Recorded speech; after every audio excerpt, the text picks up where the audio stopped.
Estamos de volta. A luta para que o golpe à democracia não seja consumado. Para esse debate estão aqui comigo Pedro Serrano, advogado e professor de Direito Constitucional da PUC-São Paulo, e Renato Rovai, jornalista, editor da revista Fórum e professor da Faculdade Casper Libero.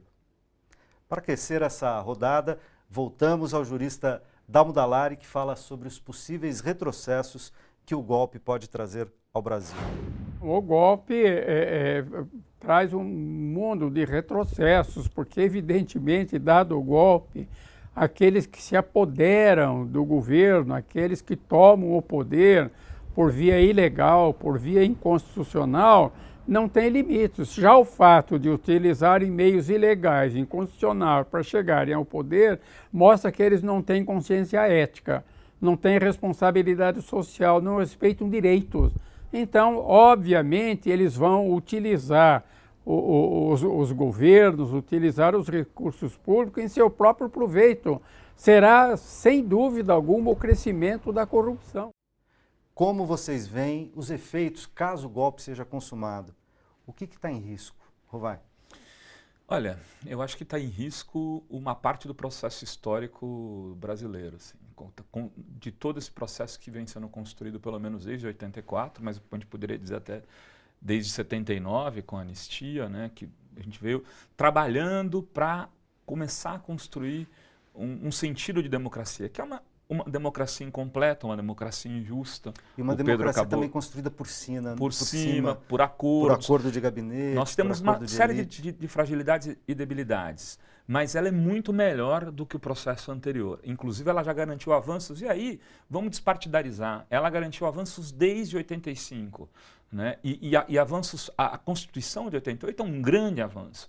A despeito de, talvez, assim, na época mais jovem, a gente criticá-la e tal, a gente vê hoje que ela, comparativamente falando com outras constituições brasileiras e fora do Brasil, ela tem grandes avanços, Estatuto da Criança e do Adolescente, leis ambientais, enfim, uma série de coisas. Garantias individuais, o SUS.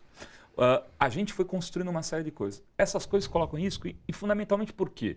Porque as pessoas costumam dizer assim, não, mas aí depois passa, vem aí, sai o PT, acaba com essa roubalheira, não vai ter golpe nenhum, aí vai ter eleição de novo. Então, não, você cria um buraco. No momento em que você tira uma pessoa que foi eleita, né, pelo voto popular, que ganhou esse processo, e você sinaliza o quê? Que pode-se fazer isso a qualquer momento, de novo, pode-se fazer isso nos planos municipais e estaduais, pode-se fazer com um outro presidente, e qualquer possibilidade de construção de governos que destoem dessa lógica do sentido único, né, do neoliberal, não vai poder governar se ganhar. Que foi o que o Goldman disse, que o Lacerda dizia do Getúlio, né? Você não pode ganhar, se ganhar não vai governar, se governar, enfim. Aquela frase clássica que no final termina assim, mas se ganhar não governa. Que é isso que eles fizeram, que eles estão querendo fazer com a Dilma, e eu acho que assim... Estão fazendo, né? Porque a Dilma ele não está conseguindo governar, é verdade. Consegue governar, né? não deixou consegue governar, né? Mas ao mesmo tempo a resistência, eu também não quero ficar só no discurso pessimista, não. Eu acho que no momento em que eles chamaram a lógica do golpe, Pedro, não sei se o Pedro concorda comigo, eles reorganizaram o lado de cá. O lado de cá conseguiu sair um pouco daquele sentido de letargia, porque o governo teve problemas. Eu vejo que a resistência voltou a se estabelecer. Eu senti na universidade isso, né? Vamos dizer assim, as forças progressistas estavam muito apáticas, né? Primeiro porque eu acho que a maioria das forças progressistas hoje é muito crítica a Dilma, muito, né? E estava querendo mais que o governo se lixasse mesmo. Mas eu acho que houveram alguns eventos, na minha visão, que fizeram, eu vi assim, aquecer. O primeiro, e que foi tudo muito concomitante, muito rápido, né? O primeiro foi aquela ordem do Moro de condução coercitiva do Lula. Né? Quer dizer, foi uma ordem que o Moro deu como juiz, como processo, mas teve um efeito político muito grande. Eu acho que ficou estampado ali a perseguição a um grande líder político. Pode-se falar o que for, mas é um grande líder político. E isso fez cheirar a ditadura. Eu acho que isso mexeu com a turma progressista. O segundo evento que eu vejo, e tudo muito concomitante, eu acho que são, na realidade, dois eventos que se deram em comum. Primeiro, que as pessoas que estamparam, lideraram, foram a cara, vamos dizer, do movimento pelo impeachment, foram muito à direita, eu diria. eles não conseguiram assumir uma cara de centro. Uhum. Eles seriam, por exemplo, muito mais eficazes se eles conseguissem assumir uma cara de centro. Fazendo uma análise, vamos dizer, distante, eu acho que eles assumiram uma cara, uma feição muito à direita, né? E isso é complicado também na nossa sociedade. A sociedade não gosta muito de esquerda, nossa, assim, é uma sociedade conservadora, mas ela é mais centrista, ela não gosta muito também dessa coisa muito exagerada de Começaram direita. a agredir pessoas na Paulista. Pois é, começaram o evento mas da Isadora, tudo aquela isso menina de tem, 17 tudo anos. isso tem a ver com fascismo, né? Quer Sim, dizer, com claro. coisa de direita. E esse tom fascista não foi uma mera franja. Ele acabou assumindo a cara do movimento, né? Em vários momentos, sei lá, não vou ficar aqui dando nomes, mas em várias... Eu posso dar, por exemplo, o da jurista que assina o impeachment. O show dela é a cara fascista, né? A Janaína Pascoal. O show que ela deu, assim, eu acho que uma pessoa mais centrista olha aquilo e fala, opa, Então, é essa pessoa que vai advogar em meu nome? e aí tem um erro pessoal. Não, a liderança de figuras como Bolsonaro, Malafaia, etc. Feliciano. Feliciano. Então você olha para certas figuras, a população que não está extremada, né, que não está absolutamente radicalizada e polarizada, Eduardo Cunha. olha para isso e fala assim, peraí, quer dizer, eu ser contra o governo Dilma não me coloca a favor desse tipo de E tem mais um de fenômeno que eu acho posição que foi e a de cereja gente, do né? bolo. Acho que o Temer errou muito. O Temer, ele apareceu muito. Ele não fez que nem o Itamar, quando estava no processo de impeachment, foi lá para a terra dele. Ele não foi mineiro, foi paulista. Ele foi paulista. Ele apareceu, ele ainda estava ontem na TV, estava antes de ontem. Quer dizer, com isso ele possibilita, ele toma pau, ele vai para o picadeiro, ele é comparado com Dilma, quer dizer, ou seja, ele fornece o material para essa onda progressista poder trabalhar. E veja que só os erros, pra mim, na minha opinião, para poder explicar, porque a Dilma está muito isolada socialmente, politicamente. Ela tem um governo que está péssimo, eu diria, inacreditavelmente péssimo, né? Traiu o programa dela que o fez a ser eleita, né? A oposição das pessoas é uma oposição qualificada, eu diria. Porque as pessoas se sentem traídas com razão, né? Quer dizer, a maioria das pessoas, eu não falo essas pessoas que estão contra de qualquer jeito, porque tem uma antipatia e tal. Eu acho que não, quer dizer, eu acho que tem muita gente que é contra o governo, porque na realidade tem razões para estar. Razões muito razoáveis, né? Agora, não obstante isso, você ter 70% da população contra ela acaba...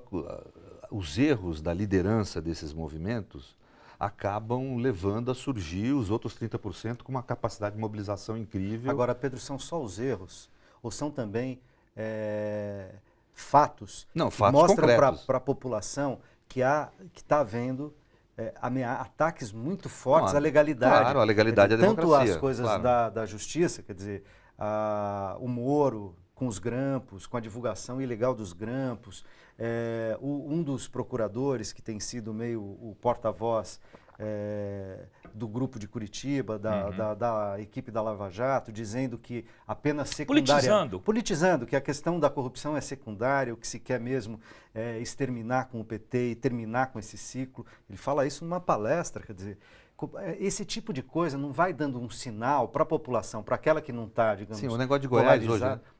Não é? Proibia atos na universidade. Você tem situações que mostram muito claramente para a população que não está radicalizada, digamos assim. Não, e nas razões da proibição, você leu? Ela fala dos movimentos, ela diz que é para proibir os atos pró-impeachment e os contra, mas na realidade ela trata os atos pró-impeachment como os brasileiros e os atos contra como grupos de protesto. Então, quer dizer, é evidente que há uma visão parcialista ali, politizada, né? Agora, Pedro, eu queria fazer aqui um parênteses. Eu desconfio muito dessas pesquisas atuais sobre a popularidade e tal. Inclusive porque assim, essas pesquisas, esses institutos, nesse momento, eles não têm obrigação de publicar os critérios utilizados para a realização da pesquisa, porque ela não é uma pesquisa eleitoral. Você vai buscar a base e eles não te apresentam, eles não te entregam. Quem que foi entrevistado, qual o perfil. Então, assim, eu acho que teve uma reversão desse quadro, desses 70-30 no último mês, que não foi aferido pelos institutos de pesquisas, que você percebe no dia a dia, você percebe mudança de posição. Você percebe gente que estava assim, não, mas o que tem é o seguinte, é gente contra o impeachment que está defendendo a democracia, mas que continua contra o governo. Não, mas que saia contra o impeachment 70-30, eu não acredito. Eu não confio nesse governo, por exemplo, não confio. Tenho certeza que se não rolar o impeachment, eu espero que não role, a Dilma vai adotar posturas à direita. Ela procura os setores progressistas e os setores democráticos na hora que ela precisa. Ela não confia. Ela tem se demonstrado uma governante de direita.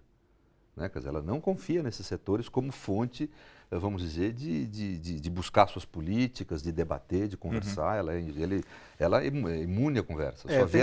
A única vez que eu vi juristas progressistas entrar no Palácio foi para dar parecer contra o impeachment. Nunca fomos convidados a nada lá. Então, quer dizer, não estou falando do meu setor, acontece isso em todos. Quer dizer, ela não confia. Eu tendo a concordar contigo, mas também... eu acho que é o seguinte, esses momentos costumam mudar as pessoas. Uma grande doença, um grande acontecimento, um grande fato, às vezes... Eu acho que o que a Dilma viveu, se não for capaz de mudar a sua percepção sobre o que ela vinha encaminhando, nada é mais Eu tenho uma capaz visão negativa disso. Eu acho que não vai mudar, ela vai continuar no seu rame-rame da política.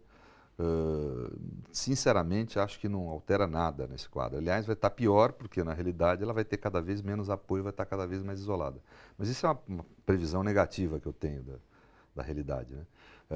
Agora, o que eu acho que tem é isso. O movimento aumentou, não é por apoio ao governo, ela que não entenda isso, porque não é. Sim, lógico. Eu acho que o que tem são pessoas, e eu me coloco entre essas pessoas, que não gostam do governo, que estão assim, enraivecidas com o governo, mas que estão preocupadas com a democracia e sabem que não dá para você, pelo fato de não gostar do governo e querer mudar o governo, etc. Não é por isso que você quer acabar com o jogo democrático, acabar com a Constituição, acabar com a legalidade. Até porque, por exemplo, apoiar a produção eu não gosto do governo Alckmin, não gosto dos governos tucanos em São Paulo há muito tempo. Eu também. E nunca propus impeachment por conta de bobagem, entendeu? Claro.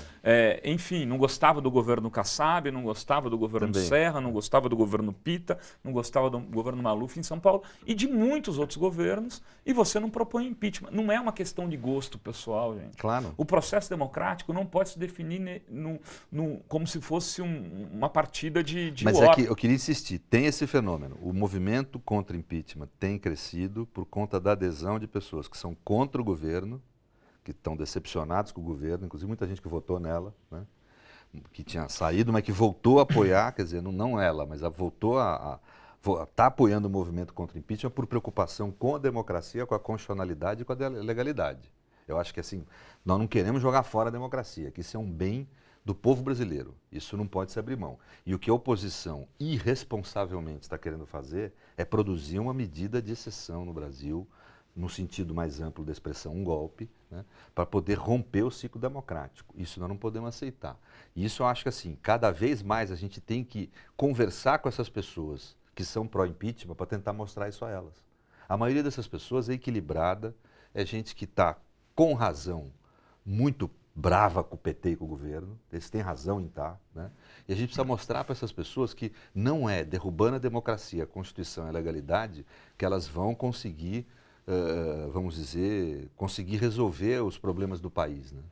Inclusive do ponto de vista mais pragmático, né? Porque derrubar o governo da presidenta Dilma, que teve quase 55 milhões de votos, é colocar o Michel Temer.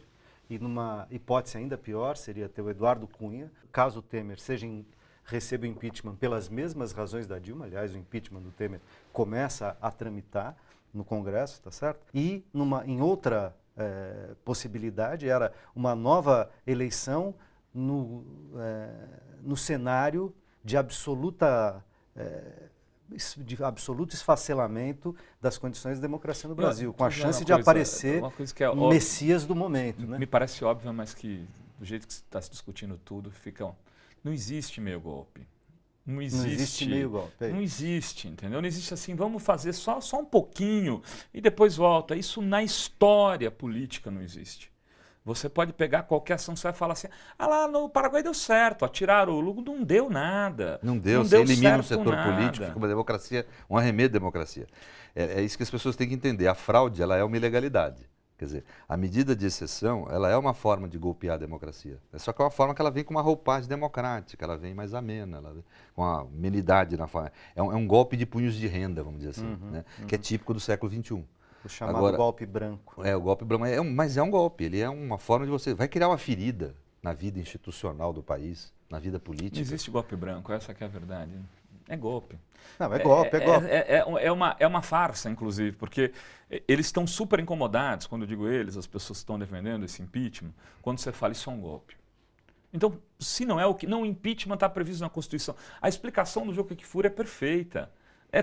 Como cartão vermelho está previsto no jogo de futebol. Só que você não aplica cartão vermelho para quem errou o lateral. Entendeu? É muito objetiva a questão. Então, o impeachment está previsto, precisa do crime.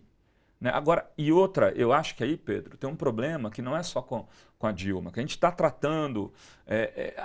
o governo da Dilma não é só ruim por causa dela.